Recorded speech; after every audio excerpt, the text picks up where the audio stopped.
Ouais. Bon, ça cicatrice cette affaire, hein. Bon. Ah, parce que je me promenais dans la rue tranquillement, puis il y a une bande de 15 gars qui me sont tombés dessus, ils avaient des pieds de biche, des battes de baseball, et... Comment j'ai pris un coup, quoi. Bah, arrête, t'es tout ça et t'es tout petit en plus. Blaireau.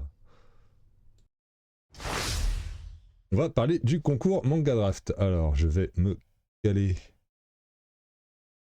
On voit tout. Oui, on voit tout, c'est parfait. Alors, le concours Manga Draft, donc, bah, je vais pas te faire trop de suspense, hein. Ma participation, c'est un gros flop. Je n'ai fait que 4 votes, comme tu peux le voir ici. Je le zoom. Voilà, histoire qu'on voit bien la défaite du bordel. 4 j'aime, 4 votes. C'est pas dingo, c'est pas dingo. J'avoue que je suis un peu déçu. Après, au niveau des résultats du concours, les vainqueurs. On va remettre ça là. Hop. Je suis plutôt agréablement surprise. En fait, j'ai 2 surprises. La première, tu vas le voir. Enfin, les deux, de toute façon, tu vas les voir. C'est que au niveau des participants, il y a des participations apparemment internationales. Je crois que c'est la première fois, si ma mémoire est bonne. Corrige-moi si tu es au courant et que je me trompe, hein. Ça peut arriver avec l'âge, tout ça, à l'abri. Deuxième surprise, c'est qu'au niveau du jury, on peut le voir déjà au niveau de la couverture ici par exemple, même là, on a des... Comment dire? Eh ben on a eu des œuvres qui sont pas typées... vraiment typées manga au sens traditionnel, on pourrait l'entendre du terme. On a vraiment des styles graphiques différents, quoi. Il y a vraiment, ils ont vraiment choisi des gens qui ont une patte graphique et ça fait plaisir. Donc on va pas tarder, on va aller jeter un petit coup d'œil à tout ça. Donc là ici on a Clockwork Memento de Laurent Reiss. Faire juste que je ne n'écorche pas son nom, donc qui a fait 27 votes. Le nombre des votes, c'est pas impressionnant. Je sais pas s'il y a eu beaucoup de votes au total par rapport aux autres années ou quoi. Je sais pas. Là, j'avoue que j'ai pas eu l'info. Est-ce que Manga Draft est en perte de vitesse? Si c'est en perte de vitesse et que tu connais un autre site qui lui est plutôt sur une vague ascendante, hésite pas à me le partager en commentaire parce que bah, c'est vrai que ça m'intéresse, quoi. Après, quand on voit des. Comment dire? Les audiences d'œuvres comme Dragon Ball Kakume et compagnie, on se rend compte qu'il y a quand même du trafic, hein, on va pas se mentir. Hein. C'est juste que moi, mes œuvres, bah, malheureusement pour le moment, elles ne font pas mouche. Donc on continue de travailler. Donc ça, j'en parlerai dans les axes à venir. Donc là, tu vois, au niveau graphique, franchement, je te spoil pas l'histoire, on va passer vite fait chaque page. Et comme tu peux le voir, niveau graphique, on est vraiment sur quelque chose de personnel et ça fait plaisir à voir que ce soit des œuvres comme ça qui soient mises en avant. Ça, c'est vraiment super cool. Donc, tu vois, c'est en anglais, donc ça, c'est la deuxième surprise que j'ai eue. Je m'attendais pas à ce qu'il y ait des auteurs internationaux.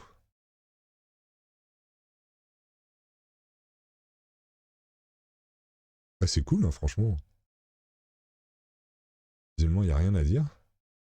Spoil pas la fin, hein. Je te laisse la dernière page. Hein. En surprise, ensuite, on a Jusqu'au bout du monde.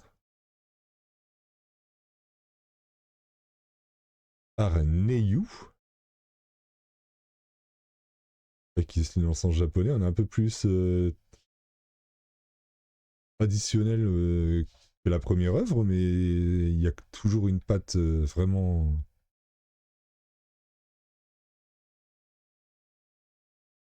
Comment dire? Vraiment marquée, quoi. Oh, super cool.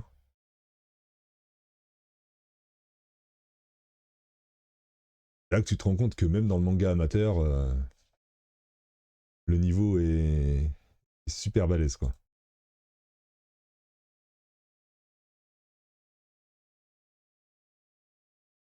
Ah oui, forcément, il y a quelques petites erreurs, mais...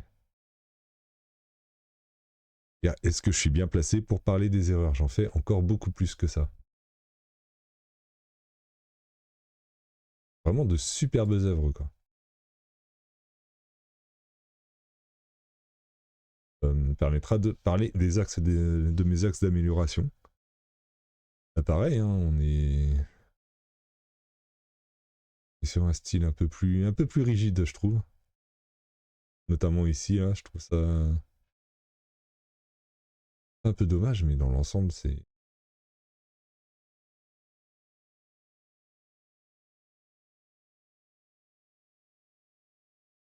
Après ça, je pense que ça, c'est fait... Les décors, ils sont faits à partir de photos. Il y a de fortes chances, je sais pas si... Si l'auteur passe par là, écoute, ce serait avec plaisir que tu me dises comment tu as fait tes décors, mais je pense que sur certains, c'est parti de photos, tu peux faire des traitements pour transformer tes photos en œuvre manga. Là, je trouve que le personnage, il jure un peu avec le reste des persos. C'est le truc qui m'a un peu choqué, là, on a l'impression qu'on a un changement de style graphique. Mais non, dans l'ensemble, c'est fou. 237 votes, non, tu vois, il y a de l'audience, donc il y a vraiment le jury qui a suivi son idée à lui et qui n'a pas pris seulement ceux qui a le plus de votes, et ça, c'est cool. Là, tu vois, là, pareil, là, il y a eu 13 votes. Je veux dire que 13 votes, mais 13 votes, c'est déjà très bien, donc c'est cool. Ça prouve deux choses, que le jury n'a pas été influencé par le nombre de votants, donc que la communauté n'a pas influencé leur vote, donc ça c'est vraiment à mettre au crédit du jury. Et deuxième chose, c'est que... Deuxième chose à mettre au crédit du jury, bah, c'est ils ont vraiment tout lu du coup. Je sais, ça fait un peu... Comment dire? Un peu complotiste, on va dire, entre de grosses guillemets, hein. C'est juste que j'ai pas le terme le plus approprié de dire ça, mais de vouloir sous-entendre que possiblement certains jurys ne liraient pas toutes les œuvres, mais là pour le coup, quand on a une certitude, c'est très bien de le dire. Là aussi, pareil, on voit vraiment une patte graphique très très marquée, encore une fois en anglais. Et d'ailleurs, celui-là, je trouve que c'est celui qui m'a le plus plu. Il avait fait combien lui? Il était juste dans les mentions honorables. Alors, j'ai pas encore lu toutes les histoires pour pas me spoiler, mais si l'histoire est à la hauteur de la patte graphique, c'est un peu dommage que ce ne soit qu'une mention honorable. Il y a vraiment quelque chose quoi, entre celui-là qui est Liberate de QT Farty, donc entre celui-ci, pour l'instant, graphiquement, de ceux qu'on a vus, Liberate et Clockwork Memento. Bon, d'ailleurs, les deux sont en anglais, tiens, c'est rigolo. C'est les deux qui ont qui graphiquement me plaisent le plus. C'est franchement très très propre. Là, ici, pareil, on est sur 12 volts, donc 12 volts, 12 votes. Donc, Excalibur de NRD, un nouveau monstre. Très très long pseudo. Pareil, 12 volts. J'ai du mal avec 12 votes.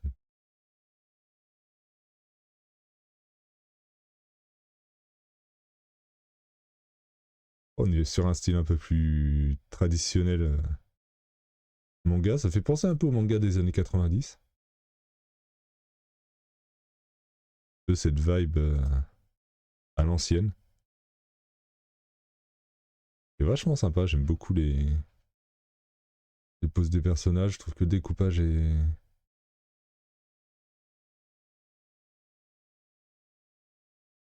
assez dynamique.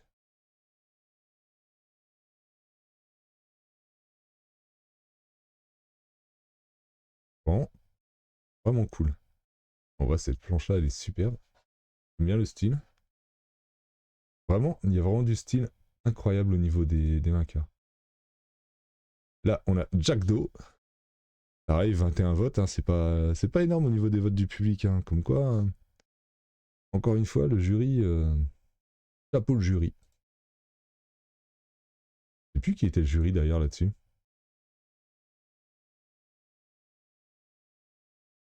Qui c'était? Romain Lemaire et Frédéric Tout-le-Monde. Et bah, grand bravo à eux. Franchement.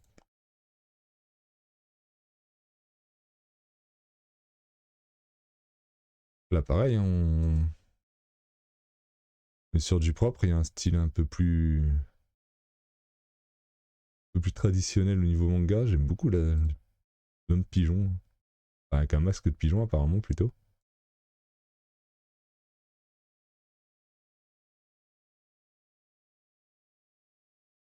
Il se transforme. Ah, bah, je t'ai spoilé la fin. Tant pis.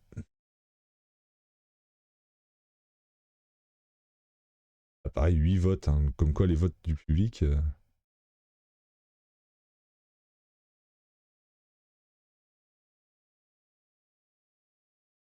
Aussi, on a un petit style différent.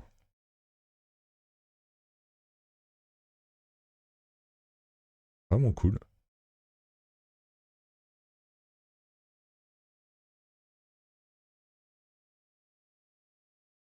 Ah, ça me fait penser un petit peu des trucs comme ça à... comment ça s'appelle? Ah! Emma Comics... j'ai plus le nom, c'est terrible. Je le mettrai en insert. Avec un personnage qui se retrouve coincé dans un monde de contes de fées. Je sais pas pourquoi, cette planche, ça m'a fait penser à ça. Le daron aussi, il a un masque. La famille masquée.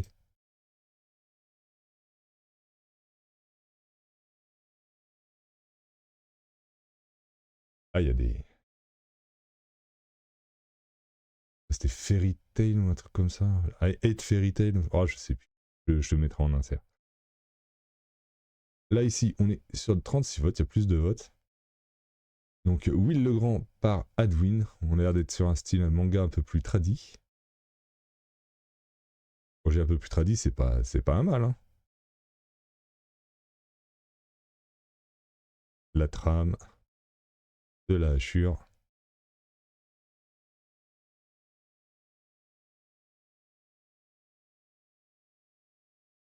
C'est propre, c'est propre. Y'a rien à redire. Hein. Après, franchement, les sélections du jury, même le vote du public, c'était qui le vote du public? Oui, je fais des allers-retours, hein, écoute, c'est comme ça. Du public, c'était le guérisseur du cœur.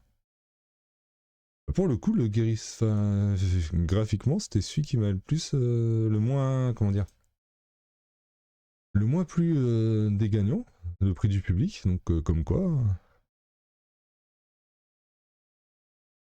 C'est vrai, graphiquement, je le trouve plus. C'est pas que le t'es mauvais graphiquement, mais il y a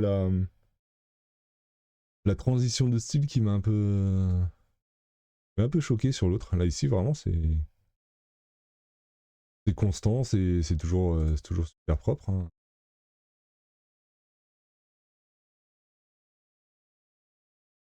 Beau boulot, Adwin. Franchement.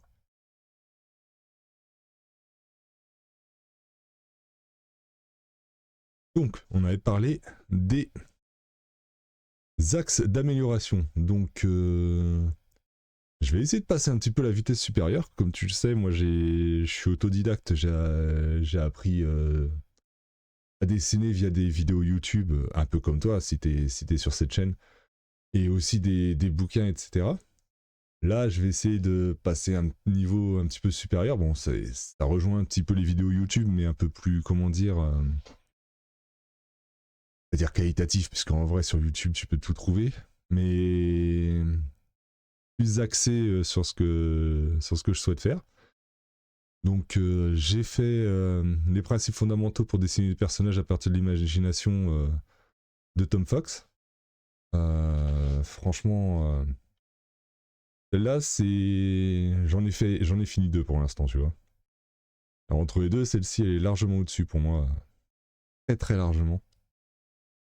Qui te permet de simplifier un personnage pour le dessiner et ensuite pouvoir l'incorporer dans un décor, mettre ton personnage en perspective et tout. Franchement, très très bon cours. Je fais pas de pub pour Domestika, hein. On est sur une toute petite chaîne. T'inquiète que la sponsor, elle est pas prête d'arriver.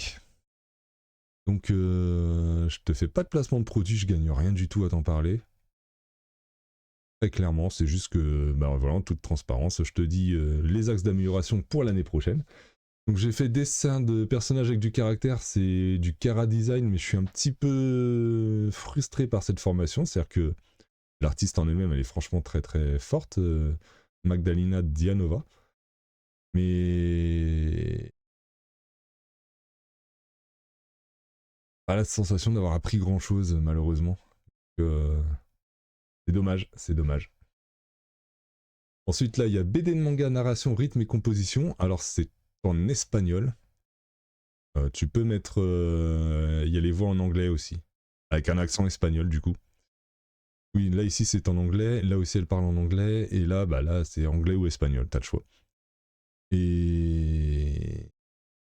Donc, je l'ai commencé, mais franchement, je trouve qu'il y a du...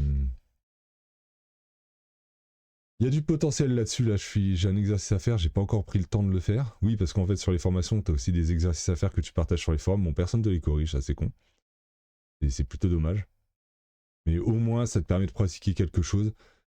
Si tu fais tes formations que tu pratiques, t'invite à aller voir le Discord de Lemonart. Tu dois avoir le... Tac, et là t'as le lien Discord directement. Bim.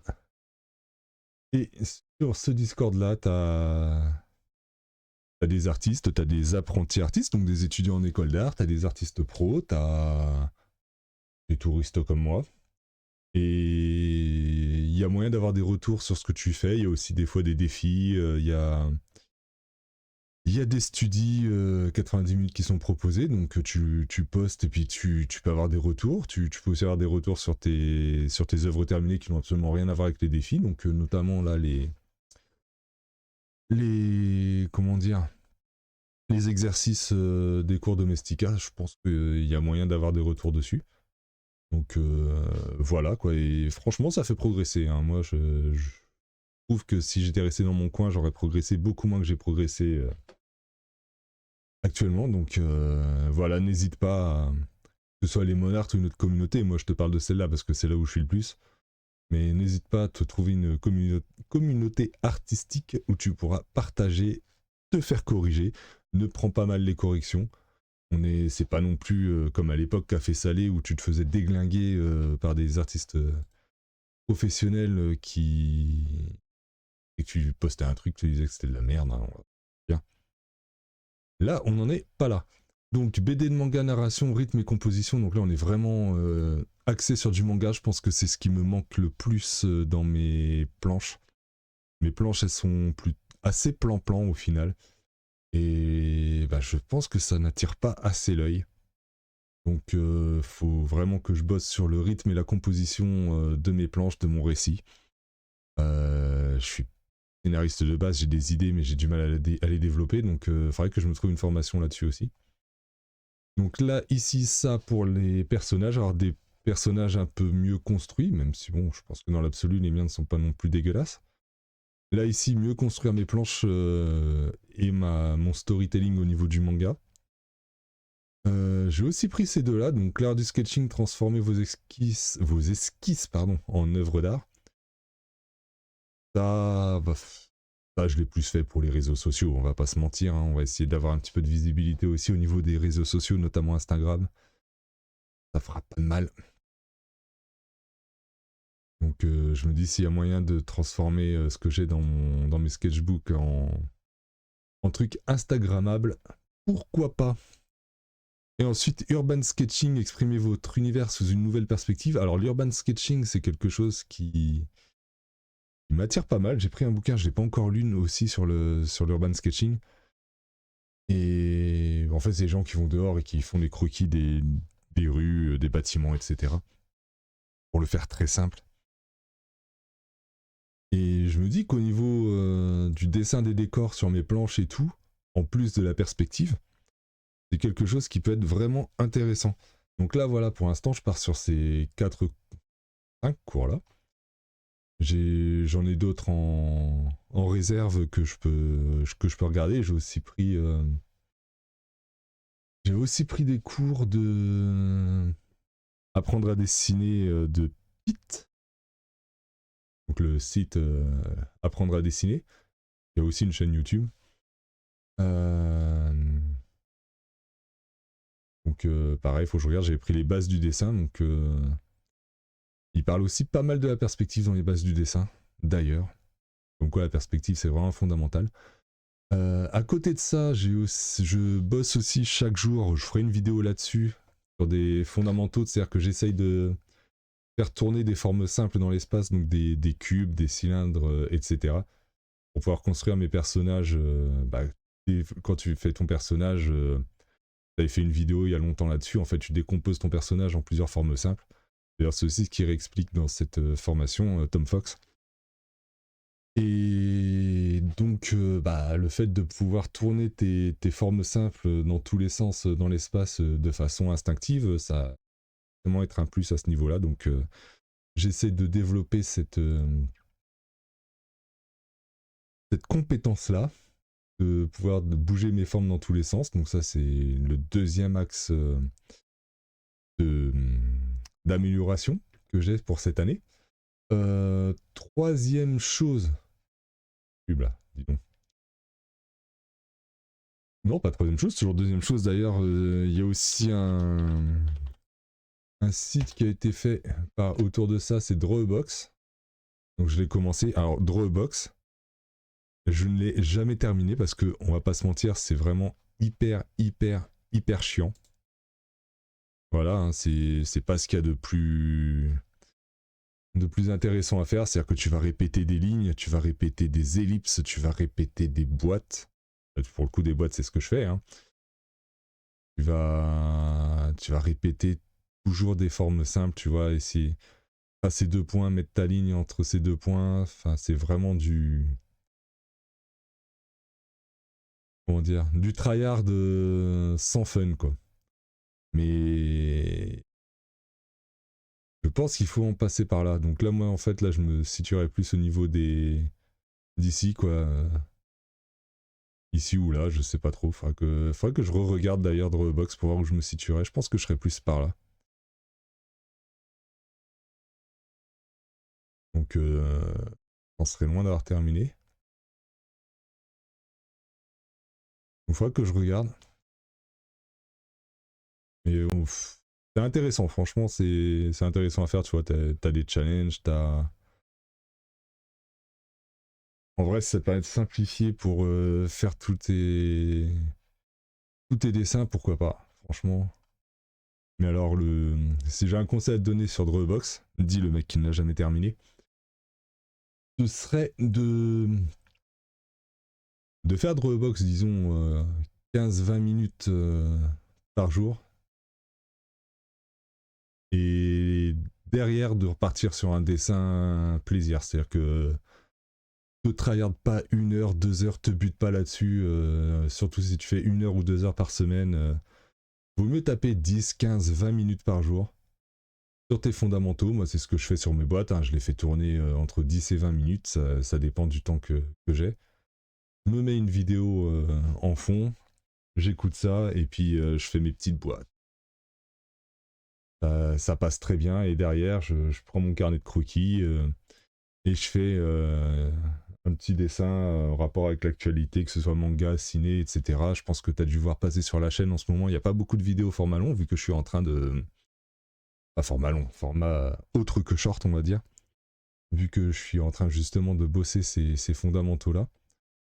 Et par contre, du coup, il y a des shorts, puisque quand je fais mes dessins sur mon carnet de croquis, j'en profite pour enregistrer, pour filmer tout ça. Et du coup, je te fais un timelapse que je poste en short. Ça me permet quand même d'avoir une petite activité sur la chaîne. Et c'est pas plus mal. dernier point, donc on a parlé des cours domestica, de s'amuser à faire des petites boîtes. Et ben le dernier point, ça va être de continuer à faire des histoires. Là, on avait l'histoire de Alice que j'avais commencé à scénariser avec l'IA. Donc ça, on va le continuer. On va faire une vidéo pour la création des personnages. Donc on va reprendre un petit peu ce qu'il y avait sur ces 2 leçons-là, en fait. Hein. Elles vont très typiquement nous servir. Et derrière, on va faire... je pense que je vais commencer par faire 1 ou 2 pages pour te présenter le truc, parce que j'ai un autre projet de BD que j'ai envie de faire avant, parce qu'en fait, le projet Alice, c'est un projet qui va être assez long. Et celui que j'ai, c'est un projet qui est un peu plus court. J'ai envie de faire une sorte de spin-off d'histoire à côté de Arcane, League of Legends et compagnie. Donc, un doujin, je crois qu'on appelle ça dans le monde du manga. Et du coup, bah, c'est un truc qui va faire peut-être 50-60 pages, donc quelque chose de vraiment relativement court, même si jusqu'ici 50-60 pages, ce serait à date le plus gros projet que j'ai. Et ça me permettra justement de mettre en pratique le contenu de ce cours-ci de Kenny Ruiz. Donc voilà, donc on va continuer à faire des planches, hein, toujours, encore et toujours. Donc je vais faire mon petit projet spin-off Arcane, et derrière j'enchaînerai sûrement avec le Alice.exe qui doit faire un page, hein, celui-là. Mais justement qui me permettra d'expérimenter des choses. Donc le style graphique sera peut-être pas constant sur Alice.exe, mais voilà, ce sera mon petit laboratoire. Donc je pense que cette vidéo est largement assez longue comme ça. Donc si t'es resté au bout, bah déjà merci, hein, c'est sympa d'être resté jusque là. Dis-moi toi quelles seraient tes résolutions pour cette année 2025 au niveau artistique ou autre, hein, si tu as envie de partager ta vie, vas-y, n'hésite pas. Si toi-même tu as des axes d'amélioration, si tu as lu ma BD et que tu vois des choses à améliorer, surtout n'hésite pas, mets-moi tout ça en commentaire là-dessous, je lirai, je répondrai et on pourra partager nos efforts. Donc je te dis à bientôt pour une prochaine vidéo. Ciao!